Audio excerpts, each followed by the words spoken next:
Viral di media sosial, video yang merekam sekelompok anggota ormas yang mendatangi salah satu restoran di kota Medan. Mereka diduga memaksa ambil alih pengelolaan lahan parkir dan meminta uang keamanan kepada restoran yang menjual aneka menu mie tersebut. Kenapa masalah ormas jarang dibahas? Bukan karena tak ada, tapi karena korbannya bukan influencer, bukan pejabat, bukan orang yang tinggal di komplek elit, tapi rakyat kecil yang tak punya panggung, tak punya suara. Dari pedagang kaki lima yang harus store keamanan, tukang parkir liar yang merajalela, sampai aparat yang enggan bertindak karena takut. Semua tahu, tapi semua diam. Dan ketika ada warga yang berani melapor, hasilnya sekedar permintaan maaf di depan kamera. Sementara si pelapor hidup dengan rasa was-was yang tak pernah selesai. Sementara itu, para pemilik suara, influencer, pejabat, pemangku kekuasaan hidup di balik pagar tinggi, berbicara soal motivasi dan self-improvement. Tapi tak pernah tahu rasanya dagang sambil diawasi preman berseragam. Mereka tak pernah tahu bagaimana rasanya membayar parkir lebih mahal dari harga yang dibeli. Tapi dari balik mikrofon mereka lantang berkata, anak muda harus berani buka usaha. Ini lucu sekali. Karena sebelum bisa untung, rakyat kecil sudah harus bayar izin pada yang tak berhak. Keberanian hari ini dibayar dengan ancaman, dan diam justru jadi jalan yang paling aman.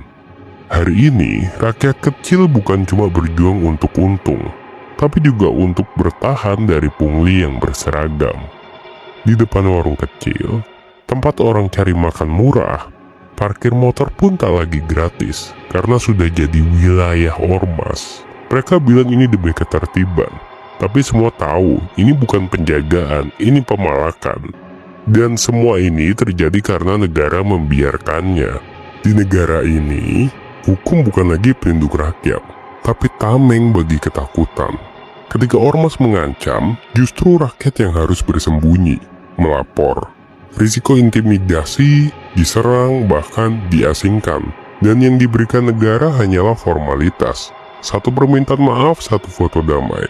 Tapi rasa takut tetap tinggal di kepala, di hati, dan di jalan-jalan tempat rakyat menggantungkan hidup. Demokrasi tak mati karena peluru, tapi karena pembiaran. Setiap parkir liar yang dibiarkan, setiap pemalakan yang ditoleransi adalah paku kecil di peti mati keadilan. Dan kalau dibiarkan, negara ini tak lagi dipimpin oleh hukum, tapi oleh siapa yang paling berani mengancam. Dulu, hanya rakyat kecil yang dirugikan. Sekarang kekacauan ini mulai menyentuh mereka yang punya kuasa. LG batal, BYD dipaksa berunding oleh ormas. Mereka bukan hanya datang membawa teknologi, tapi harapan pekerjaan bagi ribuan rakyat. Dan sekarang, mulai memilih pergi. Vietnam tawarkan stabilitas hukum, kita tawarkan ketidakpastian sosial. Pemerintah bukan hanya lambat, mereka ikut bermain. Mereka pelihara ormas untuk masa kampanye. Mereka butuh masa, bukan rakyat. Dan rakyat kecil jadi korban dari negosiasi politik yang kejam. Bayangkan, kamu pedagang kecil, setiap hari buka lapak subuh, untung pas-pasan, tapi tetap harus store ke penjaga wilayah. Kamu tak tahu siapa mereka, tapi mereka pakai rompi ormas. Minta uang, minta rokok, minta THR.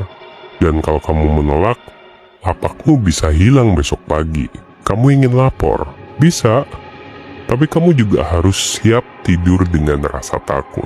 Karena pelapor bukan dilindungi, tapi seringkali dibungkam. Dan selama ini, tak ada yang peduli.